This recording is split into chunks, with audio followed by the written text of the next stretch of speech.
ਅੱਜ ਪੜ੍ਹਦੇ ਹਾਂ ਬੇਟਾ ਆਪਾਂ ਵੇਵਸ ਬਾਰੇ। ਵੇਵਸ ਕੀ ਹੁੰਦੀਆਂ? ਜਦੋਂ ਕਿਸੇ ਮੀਡੀਅਮ ਨੂੰ ਆਪਾਂ ਡਿਸਟਰਬ ਕਰ ਦਿੰਦੇ ਹਾਂ ਤਾਂ ਉਹਦੇ 'ਚ ਹਿਲਜੁਲ ਪੈਦਾ ਹੋ ਜਾਂਦੀ ਹੈ। ਇਟ ਮੀਨਸ ਉਹ 'ਚ ਵੇਵਸ ਪ੍ਰੋਡਿਊਸ ਹੋ ਗਈਆਂ। ਜਿਵੇਂ ਰੁਕੇ ਹੋਏ ਪਾਣੀ 'ਚ ਜੇ ਆਪਾਂ ਪੱਥਰ ਮਾਰੀਏ ਤਾਂ ਸਰਕਲਸ ਬਣਨ ਲੱਗ ਜਾਂਦੇ ਗੋਲ ਗੋਲ, ਜਿਨ੍ਹਾਂ ਨੂੰ ਰਿਪਲਸ ਕਹਿੰਦੇ ਆ। ਪਹਿਲਾਂ ਸਮਾਲ ਰਿਪਲ ਬਣੇਗਾ, ਫਿਰ ਉਸ ਤੋਂ ਵੱਡਾ, ਫਿਰ ਉਸ ਤੋਂ ਵੱਡਾ। ਉਹ ਰਿਪਲਸ ਕੀ ਸ਼ੋ ਕਰ ਰਿਹਾ ਵੀ ਇਹ 'ਚ ਵੇਵਸ ਪ੍ਰੋਡਿਊਸ ਹੋ ਗਈਆਂ ਖੜੇ ਪਾਣੀ 'ਚ। ਆਈ ਗੱਲ ਸਮਝ? ਇਹ ਤੋਂ ਬਿਨਾ ਹੋਰ ਵੀ ਆਪਾਂ ਦੱਸ ਸਕਦੇ ਹਾਂ, ਜਦੋਂ ਵੀ ਕੋਈ ਬਾਡੀ ਮੋਸ਼ਨ ਦੇ ਵਿੱਚ ਹੈ, ਠੀਕ ਹੈ, ਤਾਂ ਉਹਦੀ ਵੇਵੀ ਮੋਸ਼ਨ ਹੁੰਦੀ ਹੈ, ਪਰ ਆਪਾਂ ਨੂੰ ਦਿਖਾਈ ਨਹੀਂ ਦਿੰਦੀ ਡੇਲੀ ਲਾਈਫ 'ਚ। ਕਿਉਂ? ਕਿਉਂਕਿ ਆਪਣਾ ਮਾਸ ਜ਼ਿਆਦਾ ਹੈ। ਜਦੋਂ ਆਪਾਂ ਚੱਲਦੇ ਹਾਂ ਆਪਾਂ ਨੂੰ ਨਹੀਂ ਲੱਗਦਾ ਆਪਾਂ ਸਿੱਧਾ ਚੱਲ ਰਹੇ ਹਾਂ। ਆਪਾਂ ਕ੍ਰਿਕਟ ਖੇਡਦੇ ਹਾਂ ਤਾਂ ਆਪਾਂ ਨੂੰ ਲੱਗਦਾ ਬਾਲ ਸਿੱਧੀ ਆ ਰਹੀ ਹੈ। ਕਿਉਂ? ਕਿਉਂਕਿ ਆਪਣਾ ਮਾਸ ਜ਼ਿਆਦਾ ਹੈ ਜਾਂ ਬਾਲ ਦਾ ਮਾਸ ਜ਼ਿਆਦਾ ਹੈ, ਠੀਕ ਹੈ। ਉਹ 'ਚ ਫਿਰ ਕ੍ਰੈਸਟ ਤੇ ਟਰਫ ਇੰਨੀ ਨੇੜੇ ਨੇੜੇ ਬਣਦੇ ਆ ਕਿ ਜਸਟ ਲਾਈਕ ਸਟ੍ਰੇਟ ਲਾਈਨ, ਠੀਕ ਹੈ। ਬਟ ਹਰ ਇੱਕ ਬਾਡੀ ਜਦੋਂ ਮੋਸ਼ਨ 'ਚ ਆ ਤਾਂ ਉਹਦੀ ਵੇਵੀ ਮੋਸ਼ਨ ਹੁੰਦੀ ਹੈ। ਕਲੀਅਰ ਹੈ ਬੇਟਾ? ਪੇਪਰ ਤੇ ਆਪਾਂ ਵੇਵਸ ਨੂੰ ਇਸ ਤਰ੍ਹਾਂ ਰਿਪਰੈਜ਼ੈਂਟ ਕਰਦੇ ਹਾਂ, ਠੀਕ ਹੈ। ਕੋਈ ਵੀ ਵੇਵ ਜਿਹੜਾ ਉੱਪਰ ਵੱਲ ਨੂੰ ਰਸਤਾ ਟਰੈਵਲ ਕਰਦੀ ਹੈ ਇਹਨੂੰ ਕ੍ਰੈਸਟ ਕਹਿੰਦੇ ਆ, ਜਿਹੜੀ ਨੀਚੇ ਵੱਲ ਨੂੰ ਟਰੈਵਲ ਕਰਦੀ ਹੈ ਇਹਨੂੰ ਟਰਫ ਕਹਿ ਦਿੰਦੇ ਆ, ਠੀਕ ਹੈ ਬੇਟਾ। ਕ੍ਰੈਸਟ ਟਰਫ ਸੋਨ।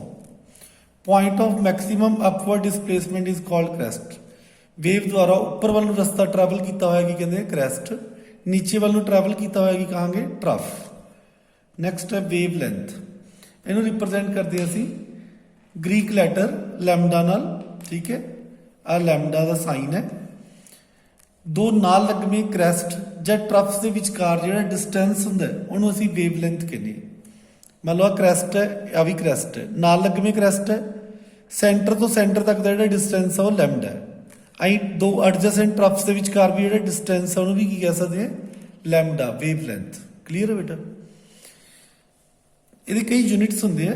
1 ਨੈਨੋਮੀਟਰ ਕਿਹਦੇ ਬਰਾਬਰ ਹੈ? 10⁻⁹ ਮੀਟਰ, ਜਾਂ ਸੈਂਟੀਮੀਟਰ 'ਚ 10⁻⁷ ਸੈਂਟੀਮੀਟਰ। ਮੀਟਰ ਨੂੰ ਜੋ ਸੈਂਟੀਮੀਟਰ 'ਚ ਬਦਲਾਂਗੇ ਤਾਂ 100 ਨਾਲ ਮਲਟੀਪਲਾਈ ਕਰਾਂਗੇ। ਵੱਡੇ ਯੂਨਿਟ ਨੂੰ ਜਦੋਂ ਛੋਟੇ 'ਚ ਬਦਲਦੇ ਆ ਤਾਂ ਮਲਟੀਪਲਾਈ ਕਰੀਦਾ, ਠੀਕ ਹੈ। ਐਂਗਸਟ੍ਰੋਮ ਇੱਕ ਕਿੰਨੇ ਦੇ ਬਰਾਬਰ ਹੁੰਦਾ? 10⁻⁻10 ਮੀਟਰ। ਸੈਂਟੀਮੀਟਰ 'ਚ ਕਿੰਨਾ ਆਏਗਾ? 10⁻⁸ ਸੈਂਟੀਮੀਟਰ। ਪੀਕੋਮੀਟਰ ਇੱਕ ਕਿੰਨੇ ਦੇ ਬਰਾਬਰ ਹੁੰਦਾ? 10⁻12 ਮੀਟਰ। ਸੈਂਟੀਮੀਟਰ 'ਚ ਕਿੰਨਾ ਹੋਏਗਾ? 10⁻10 ਸੈਂਟੀਮੀਟਰ। ਨੂਮੈਰੀਕਲ 'ਚ ਯੂਜ਼ ਹੋਣਗੇ ਇਹ, ਠੀਕ ਹੈ, ਯੂਨਿਟਸ। ਫ੍ਰੀਕੁਐਂਸੀ ਕੀ ਹੁੰਦੀ ਹੈ? ਇਹਨੂੰ ਨਿਊ ਨਾਲ ਰਿਪਰੈਜ਼ੈਂਟ ਕਰਦੇ ਆ, ਠੀਕ ਹੈ। ਇਹ ਵੀ ਗ੍ਰੀਕ ਲੈਟਰ ਹੈ। Number of cycles completed by a wave in 1 second is called frequency. ਇੱਕ ਵੇਵ 1 ਸੈਕਿੰਡ 'ਚ ਕਿੰਨੇ ਸਾਈਕਲ ਪੂਰੇ ਕਰ ਲੈਂਦੀ ਹੈ ਉਹਨੂੰ ਕੀ ਕਹਿੰਦੇ ਆਪਾਂ? ਫ੍ਰੀਕੁਐਂਸੀ, ਠੀਕ ਹੈ। ਇੱਕ ਸਾਈਕਲ ਦਾ ਕੀ ਮਤਲਬ ਹੈ ਬੇਟਾ? ਜਦੋਂ ਇੱਕ ਵੇਵ ਇੱਕ ਕ੍ਰੈਸਟ ਤੇ ਇੱਕ ਟਰਫ ਬਣਾ ਲੈਂਦੀ ਹੈ ਇੱਥੇ ਤੱਕ, ਇਟ ਮੀਨਸ ਉਹਦਾ ਇੱਕ ਸਾਈਕਲ ਕੰਪਲੀਟ ਹੋ ਗਿਆ, ਤਾਂ ਉਹਦੀ ਫ੍ਰੀਕੁਐਂਸੀ ਕਿੰਨੀ ਹੋਏਗੀ? 1 ਹਰਟਸ। ਹਰਟਸ ਇਹਦੀ ਯੂਨਿਟਸ ਹੈ। हर्ट्स के लिए पर सेकंड के लिए कोई फर्क नहीं। एक हर्ट्स का मतलब जो एक वेव एक साइकिल 1 सेकंड च पूरा करती है तो उसकी फ्रीक्वेंसी 1 हर्ट्स होएगी। अपने घरे जी बिजली आती है, ठीक है, उसकी फ्रीक्वेंसी 50 हर्ट्स होंगी है। इसका मतलब जी 50 साइकल्स है वो 1 सेकंड के पूरे हो जाते। इत्थे जी इलैक्ट्रिसिटी आती है वो किदे करके होंदी है? फ्लो ऑफ इलैक्ट्रॉन्स करके। ਇੱਥੇ ਵੇਵ ਕੌਣ ਬਣਾਊਗਾ? ਇਲੈਕਟ੍ਰॉन्स ਬਣਾਉਣਗੇ। ਕਲੀਅਰ ਹੈ? ਇਹਦਾ ਮਤਲਬ ਜਿਹੜੇ ਇਲੈਕਟ੍ਰॉन ਹੈ ਉਹ 1 ਸੈਕਿੰਡ ਦੇ ਵਿੱਚ 50 ਕ੍ਰੈਸਟ ਤੇ 50 ਟਰਫ ਬਣਾ ਲੈਂਦੇ। ਆਈ ਗੱਲ ਸਮਝ? ਇੰਨੀ ਫਾਸਟ ਚੱਲਦੇ ਆ। ਬਾਕੀ ਹੱਥ ਲਾ ਕੇ ਦੇਖ ਲਿਓ, ਪਤਾ ਲੱਗ ਜਾਊਗਾ, ਠੀਕ ਹੈ ਬੇਟਾ। ਇਹ ਤੋਂ ਬਿਨਾ ਇਹਦੇ ਹੋਰ ਵੀ ਯੂਨਿਟਸ ਹੁੰਦੇ ਆ, ਠੀਕ ਹੈ, ਜਿਵੇਂ ਕਿ ਕਿਲੋ ਹਰਟਸ। 1 ਕਿਲੋ ਹਰਟਸ ਕਿੰਨੇ ਦੇ ਬਰਾਬਰ ਹੁੰਦਾ ਹੈ? 1000 ਹਰਟਸ ਦੇ ਬਰਾਬਰ ਹੁੰਦਾ ਬੇਟਾ। पेज चेंज कर रहे थे। 1 किलो हर्ट्स कितने बराबर है? 1000 हर्ट्स से बराबर है। एक मैगा हर्ट्स होता है, ठीक है। 1 मैगा हर्ट्स कितने के इक्वल है? 10⁻⁶ हर्ट्स से इक्वल होता है। क्लीयर है बेटा? चलिए अगे। जिमें तुसी सुनते होंगे सॉन्ग सुनते हैं, FM सुने होगा, जिमें 98.1 मैगा हर्ट्स है। क्लीयर है? 97.1 इस तरह के वर्ड सुने कदे? ये जिहड़े वर्ड्स है, ये जिहड़े लैटर्स है, ये फ्रीक्वेंसी होंदी है बेटा। अलग अलग फ्रीक्वेंसी के उपर अलग अलग सॉन्ग चलते हैं, ठीक है। तो ਕਿਸੇ ਤੇ ਇੰਗਲਿਸ਼ Song ਚੱਲਦੇ, ਕਿਸੇ ਚੈਨਲ ਤੇ ਹਿੰਦੀ, ਕਿਸੇ ਤੇ ਪੰਜਾਬੀ, ਕਿਸੇ ਤੇ ਜਿਹੜੇ ਸਮਝ ਨਹੀਂ ਆਉਂਦੇ। ਇਹ ਫ੍ਰੀਕੁਐਂਸੀ ਹੁੰਦੀ ਹੈ ਬੇਟਾ ਅਲੱਗ-ਅਲੱਗ ਚੈਨਲ ਦੀ, ਜਿਹੜੇ ਨੰਬਰ ਹੁੰਦੇ, ਠੀਕ ਹੈ। ਨੈਕਸਟ ਪੜ੍ਹਦੇ ਹਾਂ ਆਪਾਂ ਵੈਲੋਸਿਟੀ। ਵੈਲੋਸਿਟੀ ਨੂੰ ਅਸੀਂ c ਨਾਲ ਰਿਪਰੈਜ਼ੈਂਟ ਕਰਦੇ ਹਾਂ, ਠੀਕ ਹੈ। Distance traveled by a wave, distance traveled by a wave in 1 second is called velocity। ਭੁਲੇਖਾ ਨਹੀਂ ਖਾਣਾ, ਇੱਥੇ ਮੈਂ ਡਿਸਟੈਂਸ ਵਰਡ ਯੂਜ਼ ਕੀਤਾ ਹੈ, ਫਿਜ਼ਿਕਸ ਵਾਲਾ ਡਿਸਪਲੇਸਮੈਂਟ ਕਹਿਣਗੇ, ਉਹ ਟੈਕਨੀਕਲ ਵਰਡ ਹੈ, ਐ ਕੋਈ ਫਰਕ ਨਹੀਂ ਹੈਗਾ, ਠੀਕ ਹੈ।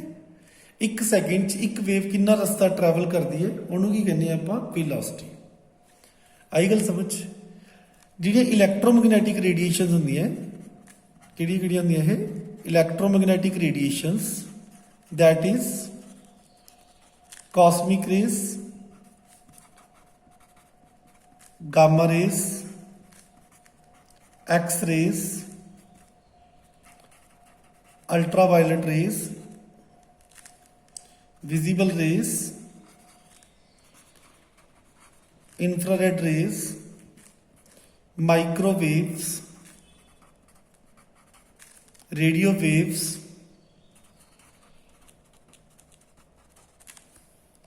all travel with the velocity of light, all travel with the velocity of light। मतलब ਇਹਨਾਂ ਸਭ ਦੀ velocity light ਦੇ ਬਰਾਬਰ ਹੁੰਦੀ ਹੈ। ਕਿੰਨੀ ਹੁੰਦੀ ਹੈ, that is 3 × 10⁸ metre per second. ਇੰਨੀ velocity ਹੁੰਦੀ ਹੈ ਬੇਟਾ। ਚੱਲਾਂਗੇ, ਇਹਨਾਂ ਸਭ ਦੀ velocity ਲਾਈਟ ਦੀ velocity ਦੇ ਬਰਾਬਰ ਹੈ। ਇਹਨਾਂ ਨੂੰ ਇਲੈਕਟ੍ਰੋਮੈਗਨੈਟਿਕ ਰੇਡੀਏਸ਼ਨ ਕਹਿੰਦੇ, ਜਿਹੜਾ ਮੈਂ ਨੇਮ ਲਿਖੇ। ਇਸ ਕਰਕੇ ਕਹਿੰਦੇ ਆ ਇਲੈਕਟ੍ਰੋਮੈਗਨੈਟਿਕ ਰੇਡੀਏਸ਼ਨ। ਇਹਨਾਂ 'ਚ ਇਲੈਕਟ੍ਰਿਕ ਫੀਲਡ ਵੀ ਹੁੰਦਾ, ਮੈਗਨੈਟਿਕ ਫੀਲਡ ਵੀ ਹੁੰਦਾ, that's why these are called electromagnetic radiation. ਆਈ ਗੱਲ ਸਮਝ। ਇਹਨਾਂ ਬਾਰੇ ਵੈਸੇ ਥੋੜੀ ਇਨਫੋਰਮੇਸ਼ਨ ਦਿੰਦਾ।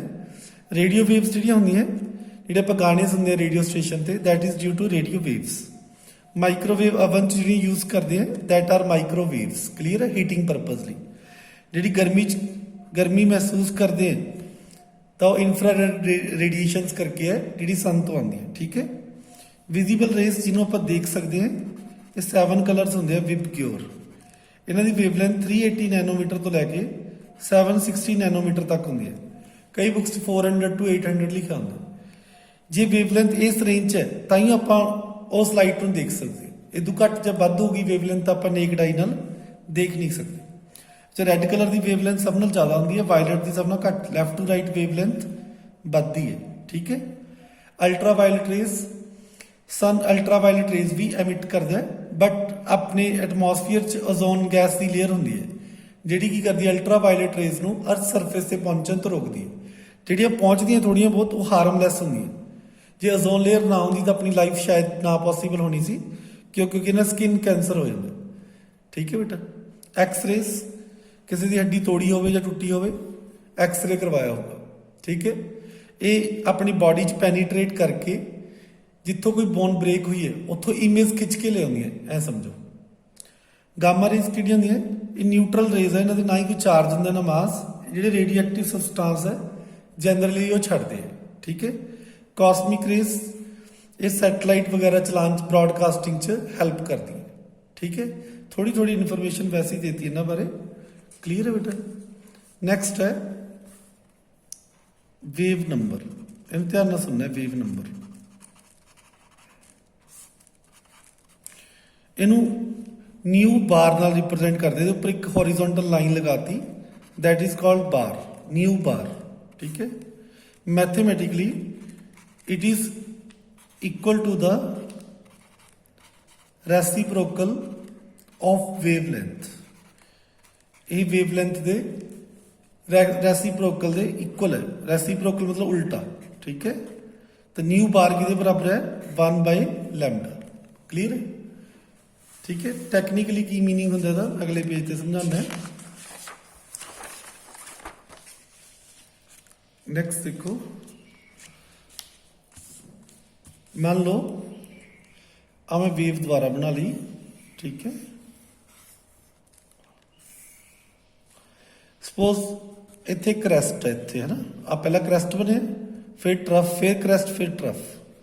ਆ ਜਿੱਥੇ ਮੈਂ ਪੁਆਇੰਟਸ ਲਗਾਏ ਹੈ, ਇਸ ਪੁਆਇੰਟ ਤੋਂ ਲੈ ਕੇ ਇਸ ਪੁਆਇੰਟ ਤੱਕ ਸਪੋਜ਼ 1 ਸੈਂਟੀਮੀਟਰ ਯੂਨਿਟ ਲੈਂਥ ਹੈ, ਠੀਕ ਹੈ, ਇੰਨੀ ਵੇਵ ਦੀ ਲੈਂਥ ਹੈ। ਸਪੋਜ਼ ਯੂਨਿਟ ਲੈਂਥ ਦੇ ਵਿੱਚ ਵੇਵ ਨੇ ਕਿੰਨੇ ਸਾਈਕਲ ਕੰਪਲੀਟ ਕੀਤੇ ਹੈ, ਇੱਥੋਂ ਤੋਂ ਲੈ ਕੇ ਇੱਥੇ ਤੱਕ ਕਿੰਨੇ ਸਾਈਕਲ ਬਣੇ ਹੈ, ਇੱਕ ਕ੍ਰੈਸਟ ਇੱਕ ਟਰਫ, ਇੱਕ ਕ੍ਰੈਸਟ ਇੱਕ ਟਰਫ, ਜਾਨੀ ਕਿ 2 ਕ੍ਰੈਸਟ 2 ਟਰਫ ਬਣੇ ਹੈ, ਤਾਂ 2 ਸਾਈਕਲ ਕੰਪਲੀਟ ਕੀਤੇ। ਇਟ ਮੀਨਸ ਵੇਵ ਦਾ ਵੇਵ ਨੰਬਰ ਕਿੰਨਾ ਹੋਊਗਾ, 2 ਹੋਏਗਾ। ਸਮਝ ਆਇਆ? ਮਤਲਬ number of cycles completed by a wave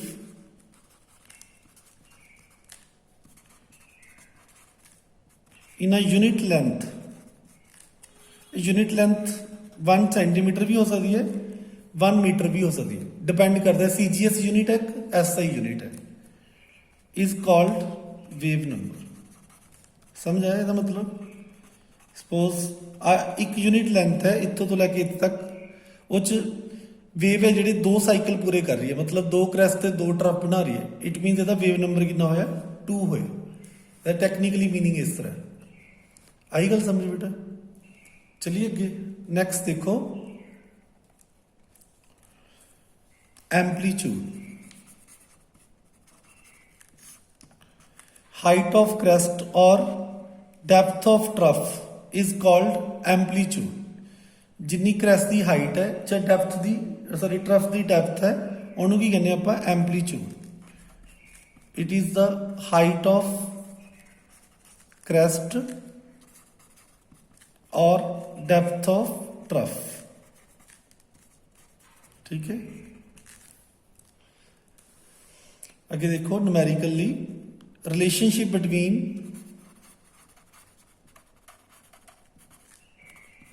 new C lambda and nu bar, की रिलेशन है, ध्यान दो। न्यू किहदे बराबर होंदा बेटा, सी अपॉन लैम्डा। सी कॉन्स्टेंट है velocity of light, frequency wavelength के इनवर्सली प्रोपोर्शनल होंदी है, जिहदी वेवलेंथ वध होएगी उहदी फ्रीक्वेंसी घट होएगी एंड वाइस वर्सा। क्लीयर है बेटा? तो वेव नंबर किहदे बराबर होंदा, 1 बाय लैम्डा। जे आ वाली वैल्यू मैं इत्थे भर दा तो उपर वाली इक्वेशन मैं भी लिख सकता nu is equal to C into nu bar. ठीक है, अब 1 बाय लैम्डा हो गया एक तरह का, इस 1 बाय लैम्डा की जगह लिख सकता है न्यू बार, तो वाला रिलेशन भी बन सकता है। क्लीयर है बेटा? छोटे छोटे न्यूमेरिकल्स हैं, ये बेस से आप सॉल्व करते हैं अगली वीडियो।